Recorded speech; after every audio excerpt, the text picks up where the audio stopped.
Let's read Nintendo Heroes, Link and the Portal of Doom by Tracy West, with stickers inside.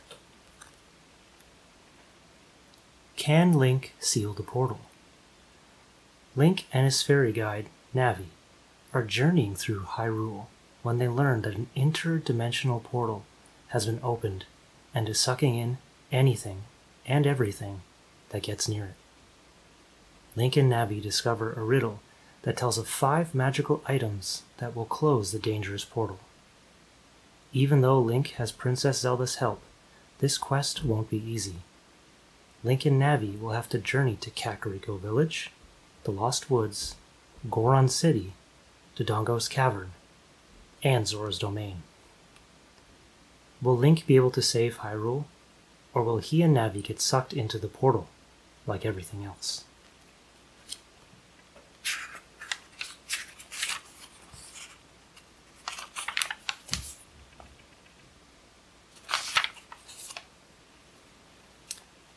Chapter 1.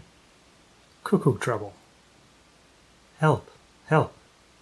Link's pointy ears twitched as he heard the cry. He paused. He was journeying on the outskirts of Kakariko Village, the small settlement just outside of the majestic towers of Hyrule Castle. He couldn't tell if the sound was coming from the trees up ahead, or the farmhouse farther to the right. Navi, the tiny, shimmering fairy who acted as Link's guide, glowed a soft green. Someone is in trouble at the farm, Navi informed him. Link nodded and ran towards the farmhouse. Ever since he had agreed to help Princess Zelda cast out the evil that threatened Hyrule, every cry for help sent Link's heart pounding. Had the dark figure that threatened him in his nightmares finally come to life? Link sprinted swiftly across the grassy field. The cry came from a distraught-looking farmer, a skinny man dressed in well-worn overalls. He stood in front of a rickety pen made of spindly logs. "Are you in danger?" Link asked him. "It's my cuckoos," the farmer wailed. "They've disappeared." Link sighed. It seems none of the villagers could keep track of those brainless birds. "They've probably just wandered off," Link told him. But the farmer shook his head. "Not my cuckoos. Something terrible has happened. I can feel it." He glanced into the woods behind the farm. "I bet it's wolves." Link looked towards the trees. The farmer could be right, and if wolves were threatening the village, it was his duty to find out. Link patted the sword at his side. "I'll help you," he said. A look of relief replaced the worry on the farmer's face. "Thank you," he said. "Be careful out there, boy." Link turned without saying a word. Be careful, boy. Ha! If that farmer knew what Link had seen, what he had fought already, he wouldn't tell him to be careful.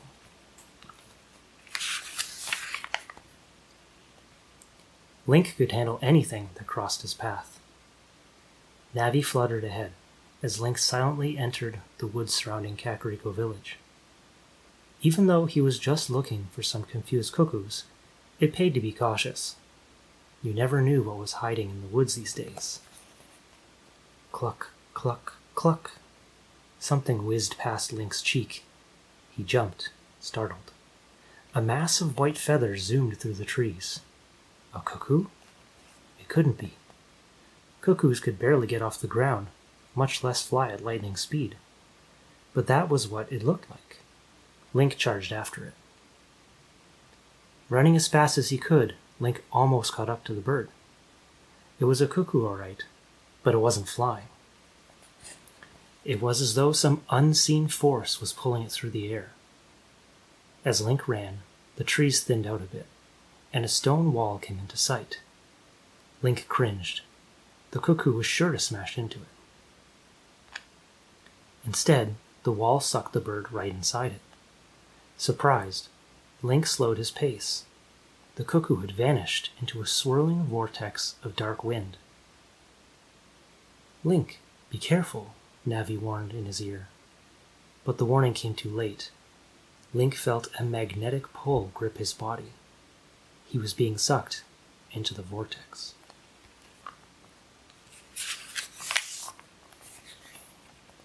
Chapter 2: A Mysterious Map. Link dug his heels into the dirt, but the vortex at the center of the wall pulled him closer. As he reached the wall, an otherworldly coldness touched his skin. With all his strength, Link grabbed the top of the wall. The vortex sucked at his body, pulling the cloth of his green tunic closer and closer to the swirling winds. Link fought the pull, heaving himself to one side. The pull released him as soon as he was no longer directly in front of the vortex. "It's some kind of portal," Navi said, emerging from a safe spot behind Link's head. "If it's a portal, then it must lead somewhere," Link remarked. Navi blinked thoughtfully. Link's fairy guide knew just about every inch of Hyrule. "It is unnatural," she said finally. "It seems to lead to some other dimension." Link remembered the strange chill he had had. "Probably not a nice one," he said. For a second, he felt sorry for the cuckoos. "This thing's a menace. Isn't there some way to close it? Some kind of door or something?" "Look closer," Navi instructed. Link stepped back from the wall. An inscription had been carved into it.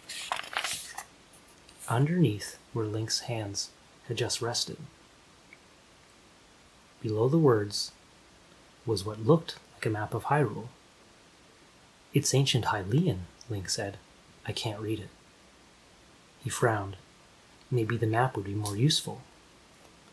As he examined it more closely, Link noticed that the 5 musical notes, each marked with a different number, dotted the map. It was interesting, but it didn't show him how to close the portal.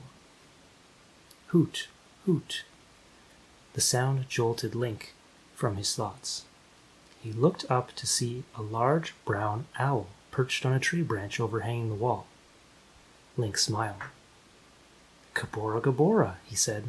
"Have you come to help?" "If you like," the owl replied. "I can read ancient Hylian." "I appreciate your help," Link said. Gabora Gabora read the words inscribed on the wall. "Open I will, when the stars align, and the full moon hangs in the summer sky. A door to a world beyond this world.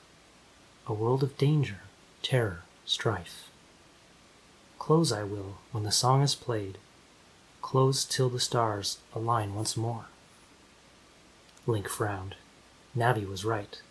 The portal led to another dimension, and from the inscription, it didn't sound like a good place to visit. Link thought of the inscription's words again. Somehow, astral convergence must have opened the portal, and the only way to close it was with a song. What song? Link wondered. Link's eyes strayed to the map. The 5 musical notes seemed to leap out at him. "The map is the key," Link said. "It leads to the song. There must be 5 parts to it. 1 part for each musical note on the map." Link took a rolled-up piece of parchment from inside the pack he carried with him. He searched the ground until he found a piece of soft, black rock. Then he placed the parchment over the map and began to rub it with the rock. An imprint of the map began to appear. Gabora Gabora nodded approvingly. "Very smart," the owl said. Link tucked the map inside his pack. He had pledged to help Princess Zelda save Hyrule. This portal was definitely a threat to the land. He knew it wouldn't be long before the vortex started sucking in more than a few stray cuckoos. If the only way to close it was with a song, then Link would just have to find that song. Link looked up at the owl. "Thank you," he said. "You're welcome," replied Gabora Gabora. "Just call me if you need me." Link marched back through the woods. "Where are we going?" Navi asked, fluttering around his face. "We're going to find a song," Link replied. The first musical note on the map is in Hyrule Field. We may as well start there. Navi blinked in agreement, and the two continued on. Hyrule Field was a large stretch of land that took almost a day to cross. However, the musical note on the map appeared in the eastern portion of the field, and Link knew it wouldn't take too long to get there. Link and Navi quickly reached the field from the Kakariko village.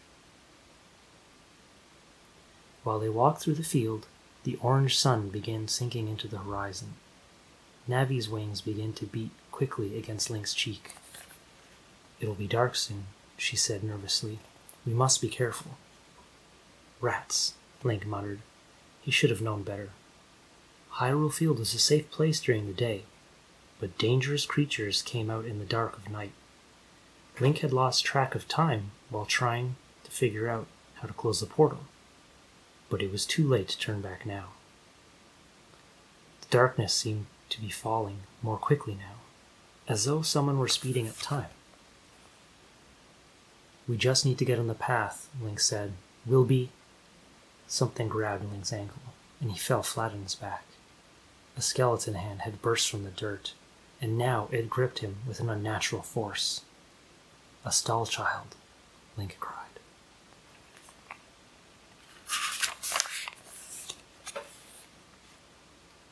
Chapter 3. A Message from Zelda. The ground rumbled as 3 pairs of skeletal hands burst through the crumbling earth.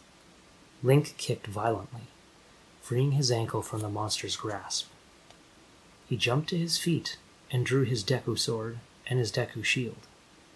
The skeletons pushed all the way out of the ground now, fixing their dark, hollow eyes on Link. In his travels, Link had faced monsters far more dangerous, but the dead-eyed stall child always chilled his blood. Link lunged at the stall childs with a series of quick cuts, but they had him surrounded now. Link moved swiftly, slicing his sword as he turned. Smack! His sword connected with one of the stall childs. The creature tumbled back and then ran off into the darkness.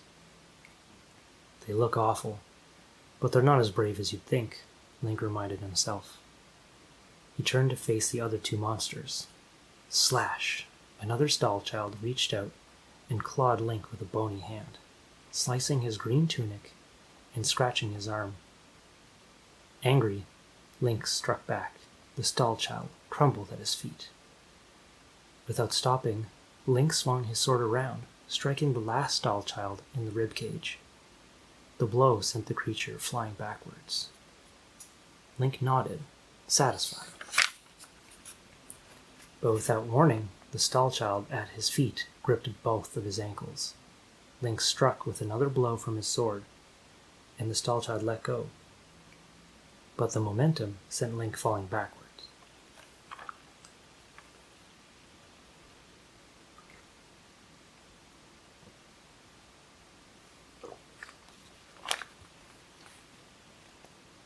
Whack!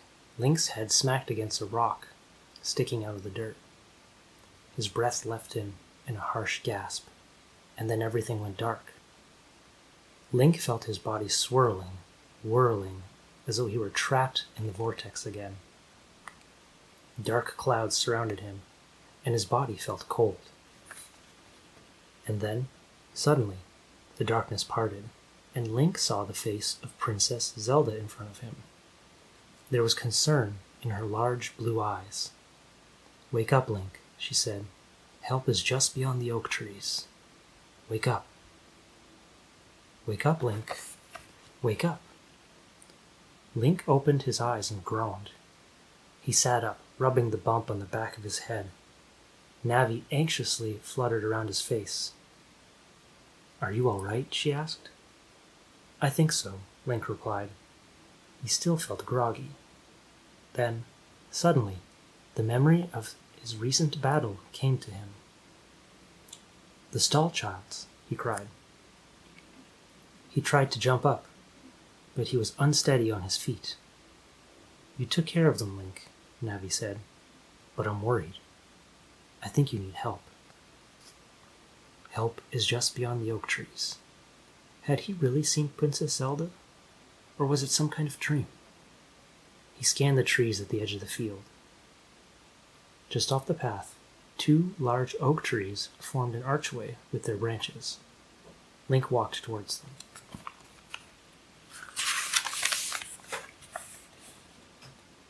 "Where are we going?" Navi asked, but Link didn't answer. He wanted to be sure. A large, round boulder sat just past the trees. It was an odd place for a boulder, Link knew, and that usually meant one thing. Link took a small blue bomb from his pack. He lit the fuse with his Deku torch and hurled the bomb at the boulder. "Run!" Link cried. Navi flew behind him as he darted away. Bam! The bomb exploded, blasting the boulder to sand. When the smoke cleared, Link walked up to where the boulder had stood. It was just as he had thought. The boulder had blocked a passage to an underground grotto. Link and Navi climbed down into a dark tunnel. The tunnel opened into a chamber filled with soft, glowing light. Water bubbled in a stone fountain at the back of the chamber. The glow came from 5 tiny fairies who darted among the flashing drops. They blinked with excitement when Link entered. "You are hurt," one of them said. "We can help you," said another. The fairies began to glow brighter. The white light washed over Link, and instantly the pain in his head was gone. He felt lighter, stronger, as though he had just had a full night's sleep. "Thank you," Link said. "Princess Zelda said you would help me." The fairies blinked in response. Link turned to leave the grotto, but something made him stop.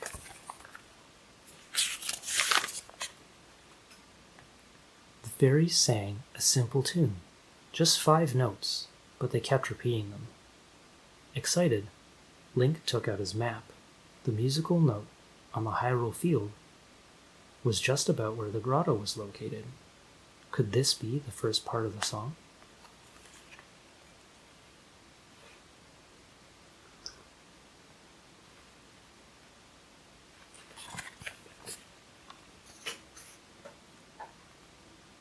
Chapter 4. Into the Lost Woods. Link took out his fairy ocarina, given to him by Saria, his friend from Kokiri Forest. He put the small flute to his lips and played the notes along with the fairies. The fairies blinked in different colors to show their happiness. Link put away the fairy ocarina and took out his map. He was surprised to see that the first musical note on the map was glowing. "I think you found the first part of the song," Navi chirped in his ear. "I think so too," Link said. He put the ocarina and the map back in his pack. "Thank you so much. You have helped me more than you know," Link said to the fairies. Link and Navi emerged from the grotto and found that morning had dawned. Time had a funny way of passing when you were around fairies. Then again, he had no idea how long he had been unconscious. Link and Navi had to move fast. They were losing valuable time. "The second part of the tune is in the Lost Woods," Link said. "We had better move fast." When Link reached Kokiri Forest, his home, the forest's elf-like inhabitants were just waking, leaving their homes to greet the early morning sunlight. Link nodded as he passed. There was no time to talk today. He was on a mission. The green leafy woods became darker and more crowded, and when they reached the Lost Woods, Link knew he had to be careful. He had always thought Kokiri Forest was a beautiful place, where sunlight reached down through the trees to coat everything in a warm glow. But today, the sun seemed to have overlooked the Lost Woods. Now the trees were a complicated maze of twists and turns. Link took out the map and studied it. The musical note was located in a small glade in the center of the woods. Link planned out his route then put away the map. Link marched through the woods, staying on the path until he came to a crossroads. He made a right turn, knowing it would lead him to the center. "You seem to know exactly where you're going," Navi remarked. "You don't need me to guide you." "I always need you, Navi," Link said, smiling. Every Kokiri child received a fairy guide when they were young. Link had waited longer than usual for his, and he was happy to have her. They walked on, and Link made another turn. He replayed the tune of the fairies in his head. He didn't want to forget it. Thunk. The loud sound broke his train of thought. Thunk. Something whizzed past Link's ear, and he spun around. 2 Deku scrubs ran towards them. The small brown creatures had leafy tops with long snouts that enabled them to shoot Deku nuts at passers-by. Link frowned. They must have strayed from their home in the Deku tree. Link quickly raised his Deku shield. Thunk, thunk, thunk. The nuts harmlessly bounced off. Link jogged backwards, hoping to outrun the scrubs. They wouldn't give chase for long, he knew, and he didn't feel like engaging in another battle. He darted around the corner, and then ran until he was sure the Deku scrubs were far behind. When Link finally stopped, he looked around him. The path led in 2 directions, but which should he take? His encounter with the Deku scrubs had confused him. "Maybe I can help after all," Navi said. She flew towards the right path. "Listen." Link followed Navi. In the distance, he could hear a faint noise, like the sound of birds.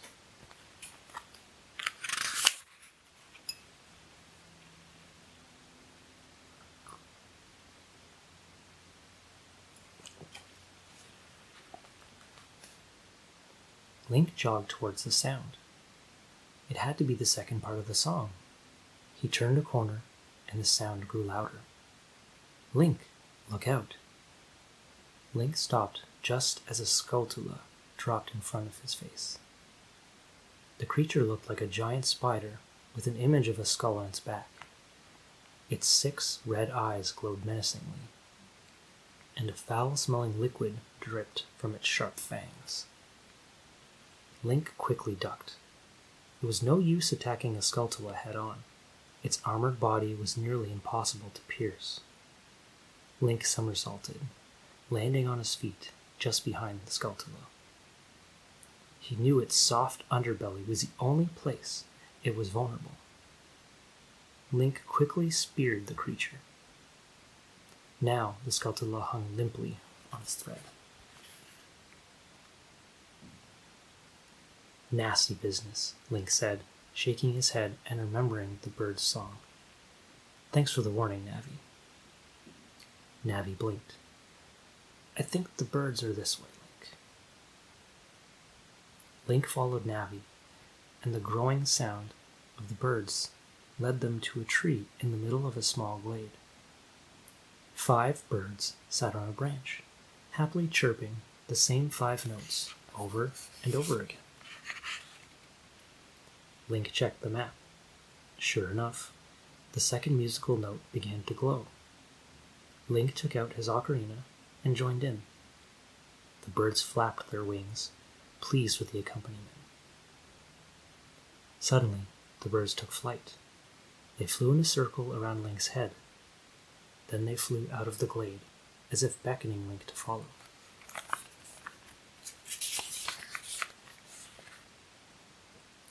Link chased after them. They finally perched on a bush near a tunnel that had been carved into the bottom of a hillside. "It's some kind of shortcut," Navi told Link. "They're trying to help." Link nodded to the birds. "Thank you," he told them. Then he and Navi walked inside the tunnel.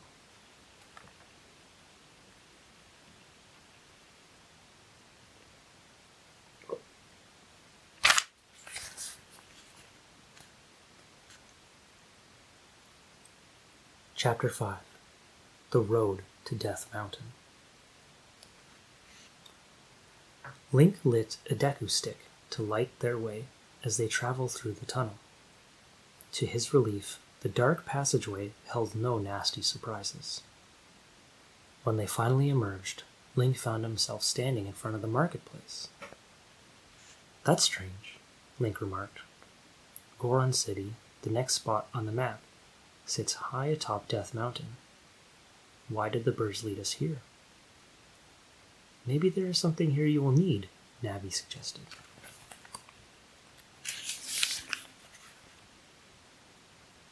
Link felt the right pocket of his tunic.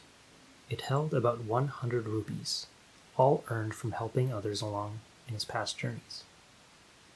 He scanned the crowded marketplace, which contained stalls that sold anything one could imagine. The glistening glass bottles at the front of the potion stall caught his eye. A healing potion would have come in handy earlier, when he banged his head. Link approached the stall and purchased a green potion for 30 rupees, the going rate.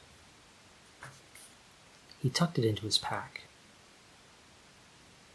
His stomach was rumbling, so he spent a few more rupees on some bread and cheese. He wolfed down half of it, then put the rest in his pack to eat later in the journey. When he was done, he turned towards a tall mountain, which rose in the distance, just past Hyrule Castle. It was Death Mountain. The mountain was home to many dangers, including rolling boulders and strange creatures, but it was also home to the peaceful Gorons. It was there he would find the next part of the song. Link started to leave the marketplace, but something caught his eye in one of the stalls. Curious, he moved closer. Amid a display of arrows and slingshots hung a shiny silver shield with red and yellow markings on the front. Link had seen the Hylian shield before, but his pocket had been empty of rupees then. He looked down at his Deku shield, which had served him well, and which would surely serve him again. But the wooden shield wasn't able to protect him from all the dangers. The Hylian shield could come in handy. 80 rupees.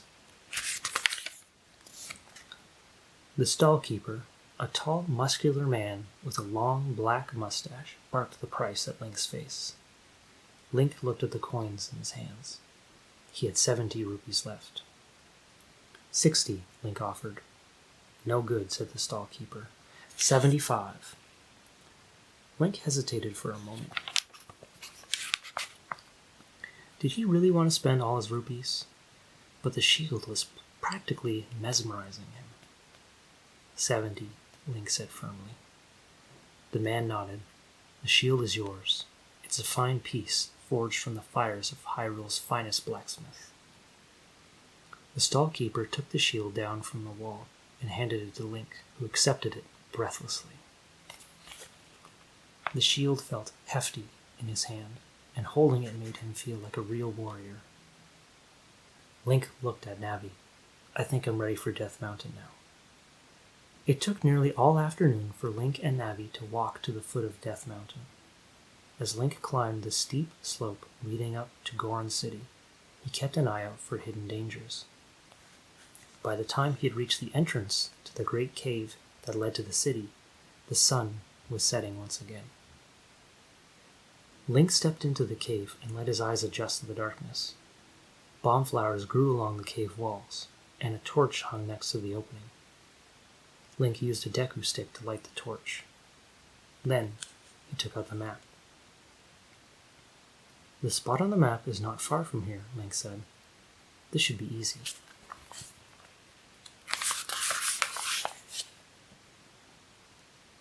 Link put the map back in his backpack. When he looked up, he saw 2 large red eyes coming towards him from the darkness of the cave. Link held the torch in front of him. 2 hideous, 4-legged creatures crawled towards him. "Tektites," Link cried.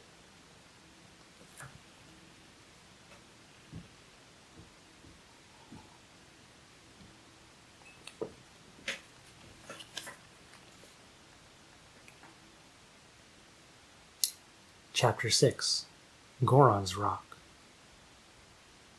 Link thought quickly. One bite from a Tektite could cause excruciating pain, or worse. He didn't want to get close enough for swordplay. Link leaned the torch against the cave wall and drew his fairy bow and arrows. He strung an arrow in the bow, took aim, and then let it fly.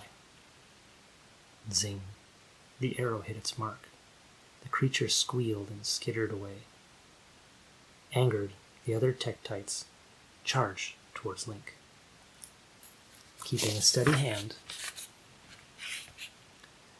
Link strung another arrow.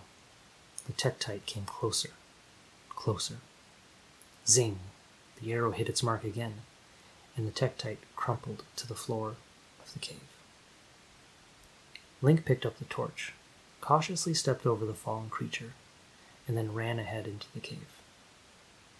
He and Navi hadn't gone far when the cave split into 3 passageways. Link took out the map and determined the center path was the way to go. He walked on, only to find the tunnel ahead blocked by a boulder.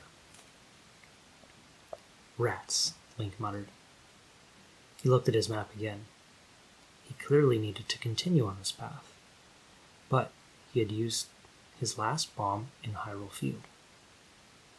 He moved the torch back and forth, searching for another way. But all the flames illuminated was a cluster of bomb flowers.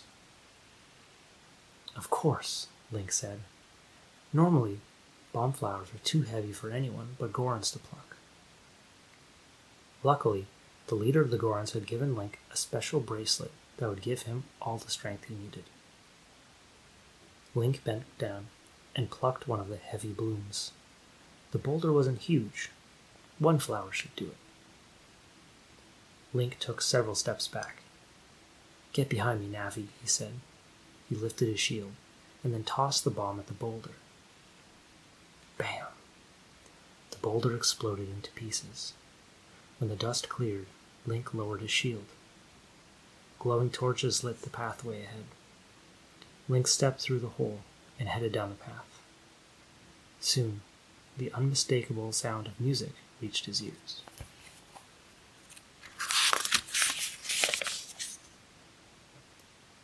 Link turned the corner to find himself in a small chamber. Glimmering crystal stalactites descended from the ceiling. A Goron stood in front of them, holding a wooden mallet. The sight of the Gorons always intrigued Link. They were large people, with round, yellowish bodies that looked like they had been carved from stone. Their heads were smooth and pointy, and most Gorons had rocky ridges down their backs. Their large, dark eyes revealed their kindness. The Goron smiled when he saw Link. "Do you like my music?" he asked. "I am practicing to play at a big feast tonight." Link smiled, imagining a Goron feast. Gorons love to eat one thing: rocks. "I do like your music," Link said. "May I hear it again?" "Sure," said the Goron. He began to hit the crystals with the mallet, playing 5 notes over and over again. Link looked at the map, and a 3rd musical note began to glow. It was the 3rd part of the song. Link took out his fairy ocarina and joined in. He played the tune over and over until he had it memorized. The Goron was pleased. "You must come to the feast. You make good music. You will be our guest." Link was about to say no when he realized how tired he was. He was not sure how long it had been since he had slept. If he grew too tired, his reflexes would slow, and that was dangerous. After all, he had to rest sometime. "It would be my honor to be your guest," Link said.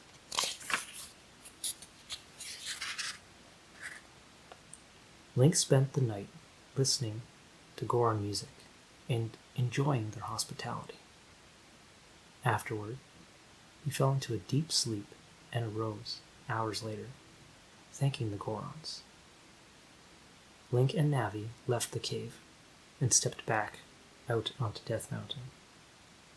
The rising sun streaked the sky with shades of orange and gold. Good. It's early.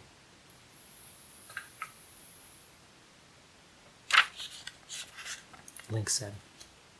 The map showed that the fourth part of the song was located in Dodongo's cavern. Even though Link had defeated the Dodongo, the dinosaur-like people who had inhabited the cave, it would still be better to go there in the daytime. The cavern was now much safer, but memories of the Dodongos still made him shudder. After a long trek, Link and Navi found the entrance to the cavern and stepped inside the first chamber. According to the map, the song was located just 2 chambers away. If all was clear, he could have the fourth part of the song in no time. Link crossed the first chamber and found a ladder that led to the next level. When he reached the top, a green snout stared down at him. For a second, Link froze with fear. He was face to face with the Lizalfos. Hiss! The Lizalfos stuck out his long red tongue. Startled, Link fell backwards through the air. He landed back on the chamber floor with a thud. Before he could get to his feet, Lizalfos jumped down on top of him.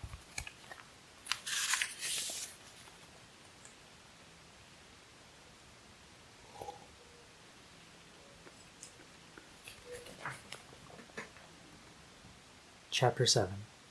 Danger in Dodongo's Cavern. Link rolled away as quickly as he could, but the Lizalfos was faster. Slash! The reptilian creature managed to strike Link's leg with his sword. Link winced in pain and rolled away. He had fought Lizalfos before, and knew that these creatures were impossible to defeat unless you could slow them down. A Deku Nut usually did the trick, but he had no time. The Lizalfos charged at him once more, his sword raised. Thinking quickly, Link plucked a bomb flower that was growing in the chamber and tossed it. The Lizalfos quickly dodged it, but the explosion created a moment of smoke and confusion. Link took the opportunity to grab the fairy slingshot and a Deku Nut from his pack. As soon as the Lizalfos was visible, he let fly a Deku Nut. The nut hit the Lizalfos' armor chest with a smack, exploding in a flash of bright light. The light had a strange effect on the Lizalfos, and it froze for a moment. And a moment was all Link needed. He drew his sword, and ignoring the pain in his leg, lunged at the Lizalfos.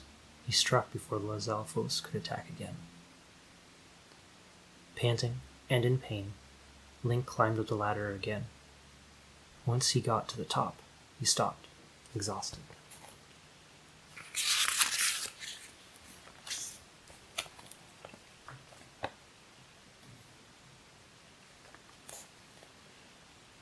Link, you must attend to your leg, Navi warned.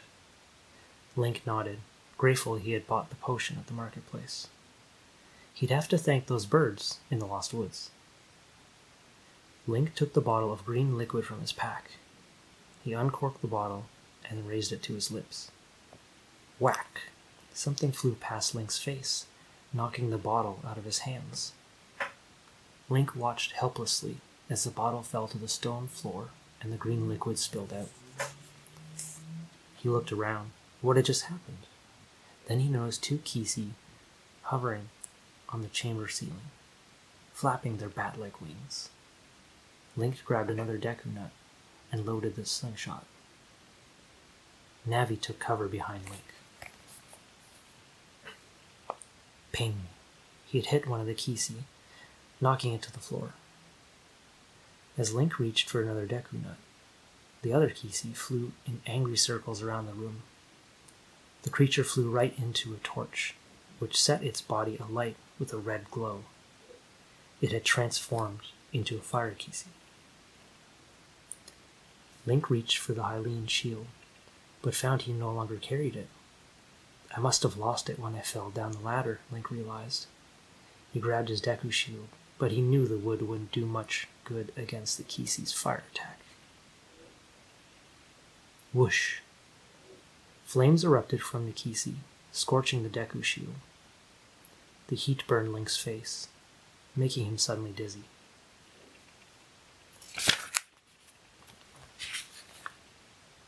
Link jumped up and threw down the shield. He'd have to take down the Kisei fast. He aimed the Deku Nut. Bam! Link hit the fire Kisei just as it readied another attack. Flushed and lightheaded, Link sank to the floor. The pain in his leg was worse now, and with his potion gone, he had no idea how to heal it. He wasn't even sure he could stand. He lowered his head, exhausted and defeated. "I'm sorry, Princess," Link whispered. "I failed you."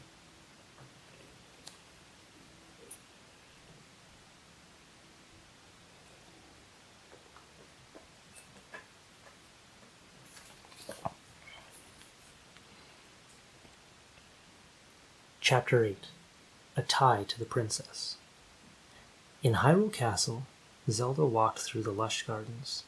Her mind had been troubled lately with nightmares of the evil that threatened her kingdom. She knew that Link was Hyrule's only hope, and her thoughts never strayed far from him. She felt a special connection with this boy from the forest. Impa, Zelda's protector, walked a few paces behind the princess everywhere she went. The tall Sheikah was a stern figure with short hair, muscled limbs, and armored costume, but she had a soft spot when it came to her charge. Zelda bent down to sniff a white rose. The faint, sweet scent normally filled her with calm, but instead she jumped back, a look of terror in her eyes. "Princess, what is it?" Impa asked. "It's Link," Zelda said. "Something is wrong. Very wrong. I can feel it." Impa looked over the castle walls, her eyes clouding with concern. "This land is changing," she said. "There are dangers at every turn."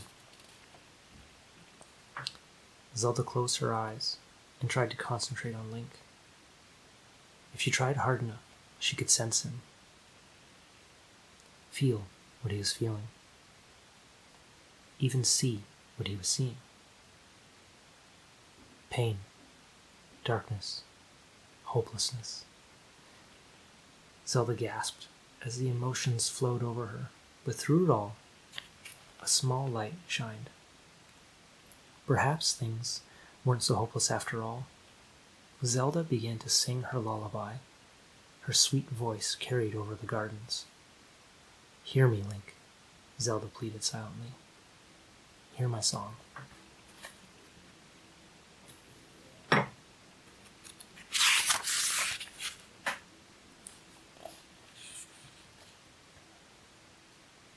Chapter 9. A Hidden Help. Back in Dodongo's cavern, Navi landed softly on Link's shoulder. "I'll go ask for help," she said. "Don't worry, Link." The voice of the fairy sounded faint in Link's ear. He felt sleepy, like his body was going numb. And then he heard Zelda's lullaby, sung in her own voice. It seemed to drift through the cavern. "Do you hear that, Navi?" Link asked. "It's the princess." Navi blinked nervously. "I didn't hear anything." "Link, are you sure?" Link closed his eyes. Was he sure? The sound of the princess's voice danced through his mind. He took the ocarina from his pack. His breath was weak, but he felt compelled to play the tune. As Link played, a soft, glowing light filled the chamber. One of the stone walls began to tremble. To Link's amazement, the wall began to shift to the side. A bright blue light streamed from behind the wall. Link lowered the ocarina and shaded his eyes. He could make out a figure in the light. It was a fairy. Unlike Navi, the fairy was taller than Link. It was difficult to make out the details in the blue glow, but he saw a light blue gown and a beautiful face with blue eyes.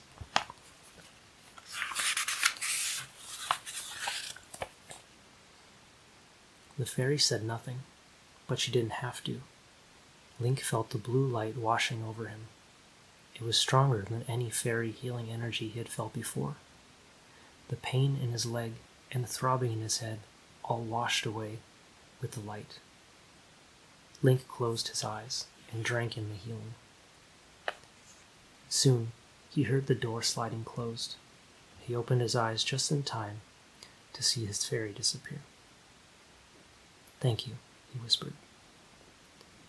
Link jumped to his feet. "How do you feel?" Navi asked. "I feel great," Link cried. Playing Zelda's lullaby had revealed the hidden chamber, saving him. He wasn't sure exactly what had possessed him to play it, but he had a suspicion. His special connection to Zelda had come to his aid once again. "Let's find that song and get out of here," Link said. "We've just got to reach one more chamber." Link cautiously walked through the next doorway, his sword drawn. There was no Zalfos, no Keese, no other dangerous creatures. But there was no song either. Link frowned. "I don't hear anything." "Listen," Navi told him. Link slowed his breathing, trying to hear some kind of sound. At first he couldn't hear anything, but then a faint melody reached his ears. 5 notes repeated over and over, just like the other songs. But where was the sound coming from? Link scanned his chamber, which was empty except for a clump of bomb flowers and a puddle of bubbling lava.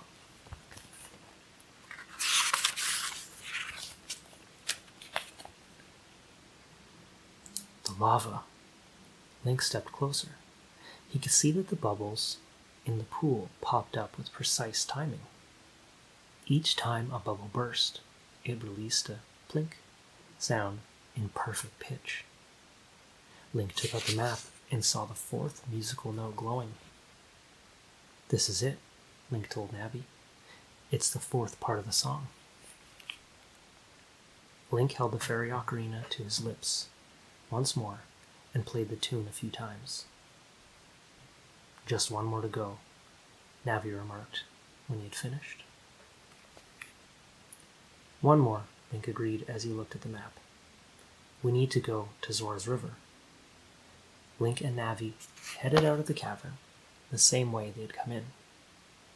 When they reached the spot Link had fought the Lizalfos, he found the Hylian shield. Now Link was prepared for anything.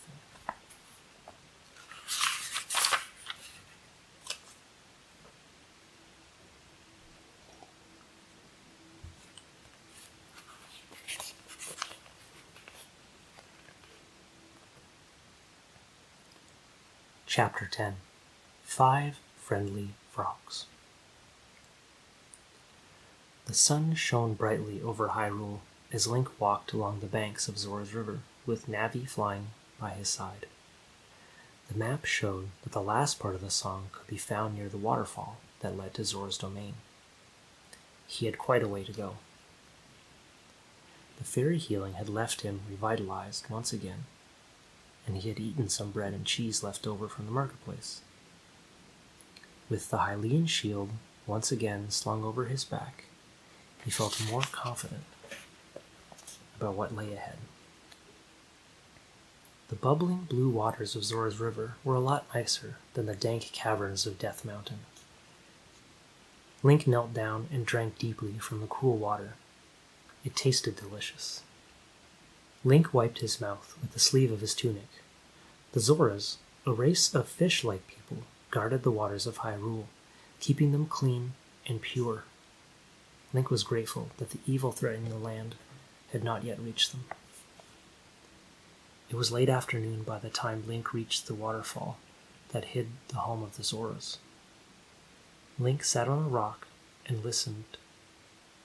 The waterfall made a soothing sound as the water hit the river, but it didn't sound like the notes of a tune. The last part of the song was supposed to be here, so why couldn't Link hear it?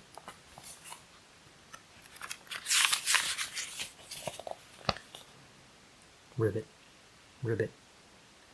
A familiar song reached Link's ears, but it wasn't part of the tune. He looked into the river to see 5 brightly colored frogs sitting on a mossy log near the riverbank. Each frog was a different color: orange, pink, purple, aqua, and indigo. "Hello, Link," the frogs croaked in chorus. "Do you have a song for us?" Link smiled. He had encountered the frogs before. They loved to hear music, especially music Link played on his ocarina. "I do have a new song," Link said, "but it's not finished yet."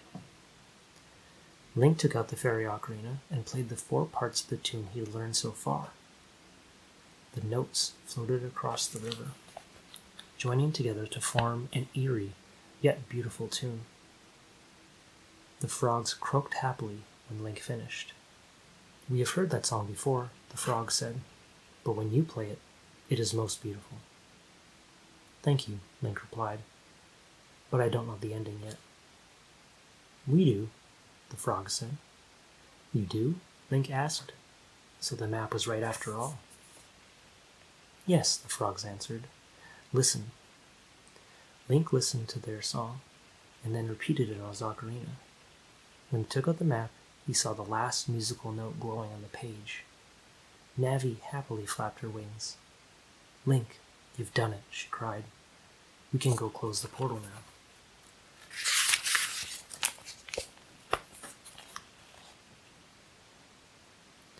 Link walked down to the river's edge to thank the frogs.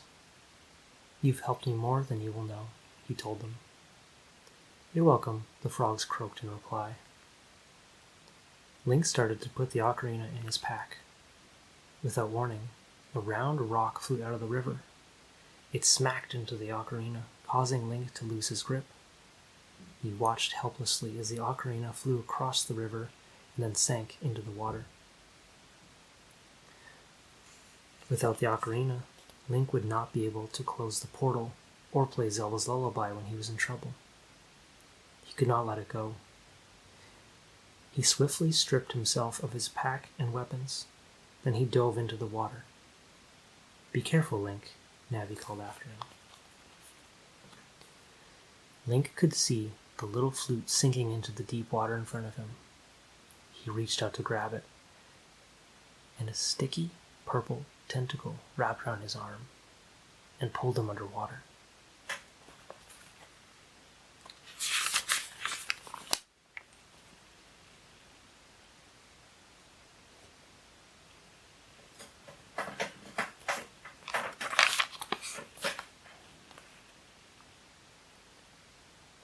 Chapter 11. The Octorok. Link struggled to free himself from the tentacle. The face of a deadly Octorok glared at him with green eyes. "Now I know where that rock came from," Link realized. Octoroks had long, tube-shaped mouths, and they shot rocks from them like weapons. Link managed to shake off the tentacle. His lungs felt like they would burst. He swam to the top of the water and gasped for air. The Octorok grabbed his leg, but this time Link was ready.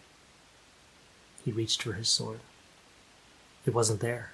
Link cringed as he remembered he had left his weapons on the riverbank.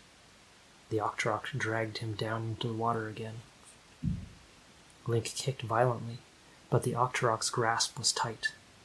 The purple creature had 8 tentacles, each of them equally strong. Angry, Link kicked harder. The tentacle unfurled, and Link swam to the top of the river. When he reached the surface, he gasped for breath. He had to swim to the bank and reach his weapons. It was his only hope. He turned towards the shore, but the Octorok grabbed his ankle. Link groaned. With each attack from the Octorok, he felt weaker.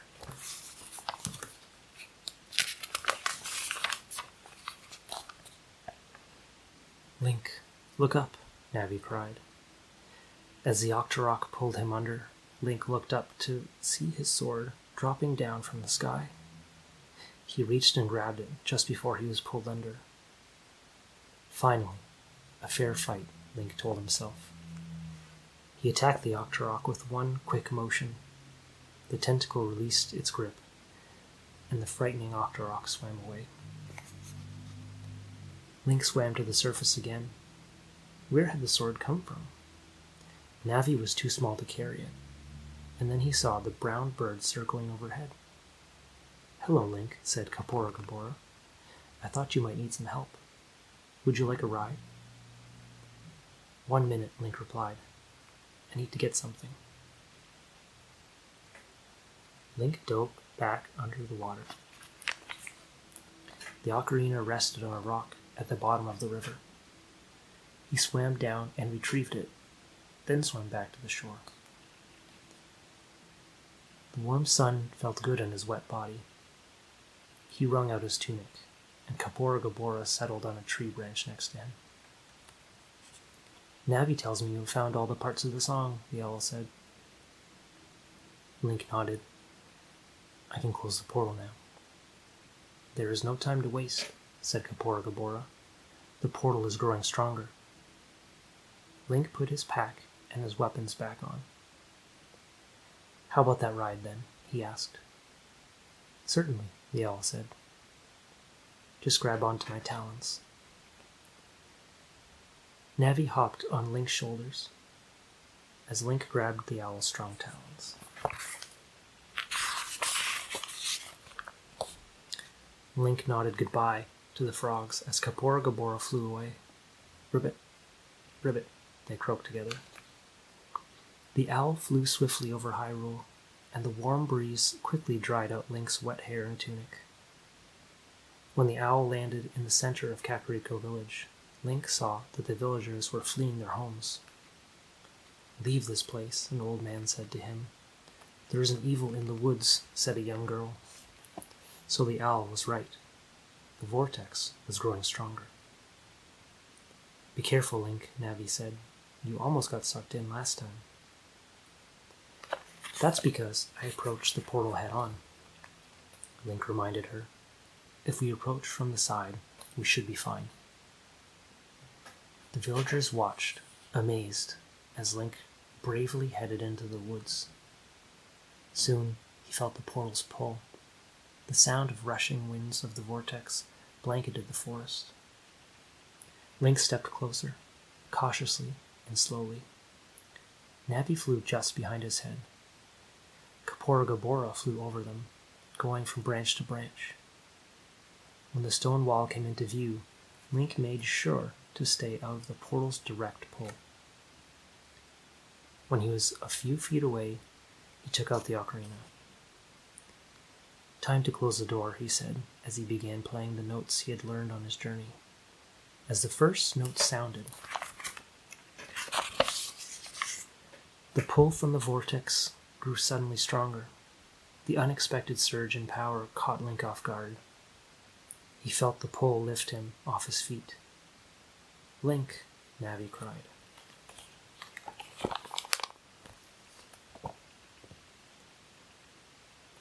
Chapter 12. Inside the Vortex. The ocarina fell to the ground. Link tried to resist, but the vortex pulled him inside the portal. It felt like 1,000,000 strong hands had control of his body. He grabbed the edge of the portal, but the pull was too powerful for him. He grasped as the vortex sucked him inside. "No!" Link yelled with all his might. His whole body was inside the portal now, but with one last attempt he managed to grip a small part of the wall with both his hands.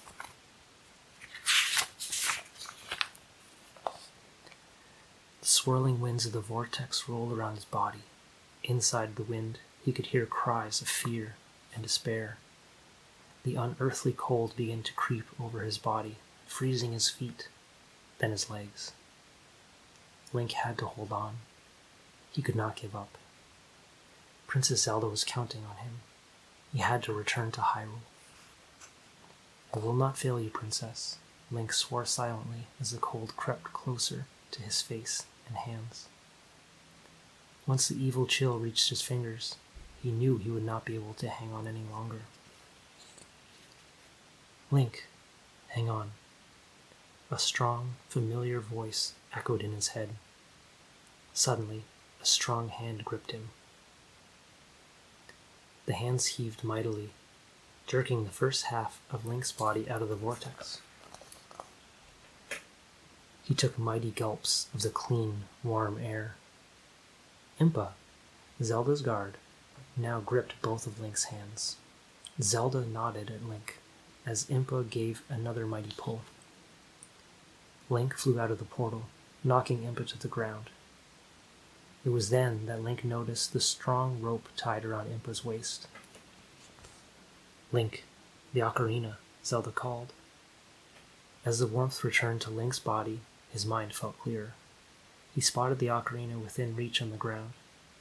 Impa secured her arms around Link's waist, and with his hands free, Link was able to grab the ocarina. Link knew just what he had to do. He pulled the ocarina to his lips and played the song. The pull grew stronger again, but Link played on.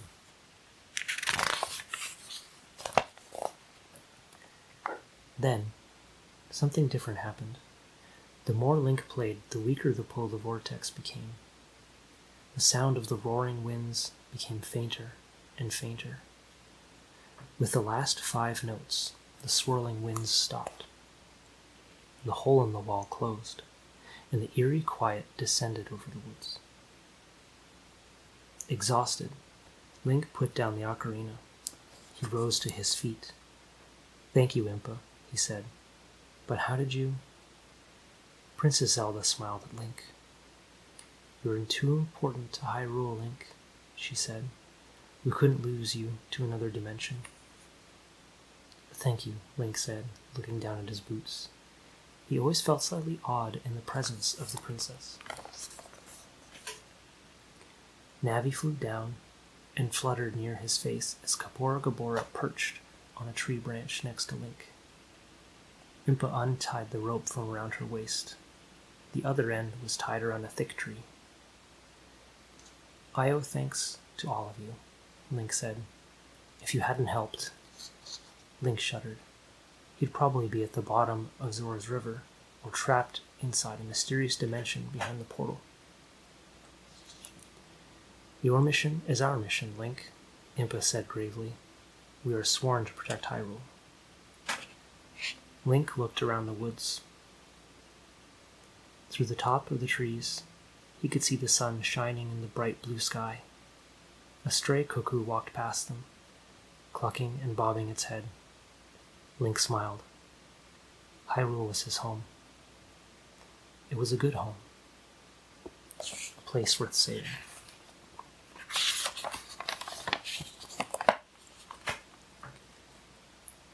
"We will protect Hyrule," Link said. "Together." Princess Zelda smiled. "Together." Then the friends left the woods, ready to face the next challenge that crossed their path.